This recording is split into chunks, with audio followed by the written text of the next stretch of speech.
Your ideal client as a writing coach. Hi everyone, in this video I'm going to share a process to identify your ideal client for your writing coaching business. Now, before we dig in, I just want to make a small remark on the fact that your ideal client is not your niche or your target market. To put it in a simple example, your target market will be writers, your niche will be a thriller, and your ideal client will be a woman over 40. Now, if you have any questions about niche or target market, please refer to my other videos that specifically will deal with this topic. But in this one, we'll talk about your ideal writer. Now, why is it important to think about your ideal writer? Running a business is very, very difficult. And even more so if you're dealing day in, day out with people who do not fit your standards, who do not fit your values, and who eventually are taking out all of your energy. At the end of the day, you feel deflated and you don't have any invite anymore to put more energy in finding new clients. By identifying your ideal clients, you will set up a process that will make it very clear for you right from the start that this is a person you can or you cannot work with. You will also see that by having only your ideal writers into your business, you will thrive and have new energy because now you're working with people who really deserve your services. So, how do you identify your ideal client? Well, actually, it is very simple.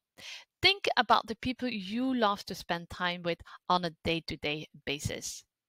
What are their characteristics? Maybe these are people who have a passion for Formula One. It's the Formula One season in Singapore, and I can tell you there's a lot of obsessional people out there. So maybe that is you. So your writers are maybe Formula One enthusiasts. It can also be that these people have specific values. They are Christians or Muslims, or they are vegetarians. Here, the sky is the limit. Whatever you think is important that a person should have, note it down and put it on your list.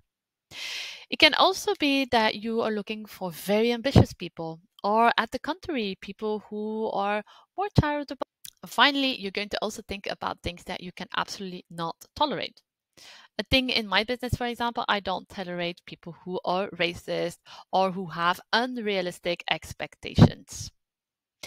Once you have set all that up, you might think that you have done your job. But actually, this is where the real work starts. Make up a very clear list for you and check every single marketing material that you have out, every single call that you have. Check if the person that you have on the phone responds to your checklist because you want to make sure that you only work with the people that you want to work with. Now, there's also the really more difficult aspect, and that is having a look at your current writers list. Is there any of the writers who do not fit this checklist?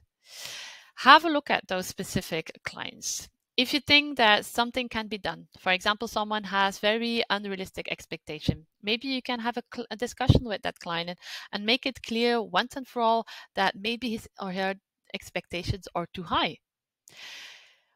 Other clients you will realize are just not fitting the checklist at all, and you've probably took them on for the wrong reasons. It might be a good idea to start thinking about letting go of this client. Now, no, this is not an easy decision, but remember what I said in the beginning of this video. The most important thing is that you thrive in your business, and you can only do that if you work with your ideal client.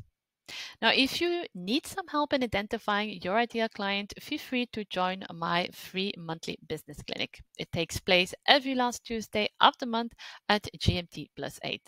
To participate, nothing more simple than to save your seat through the link down this video.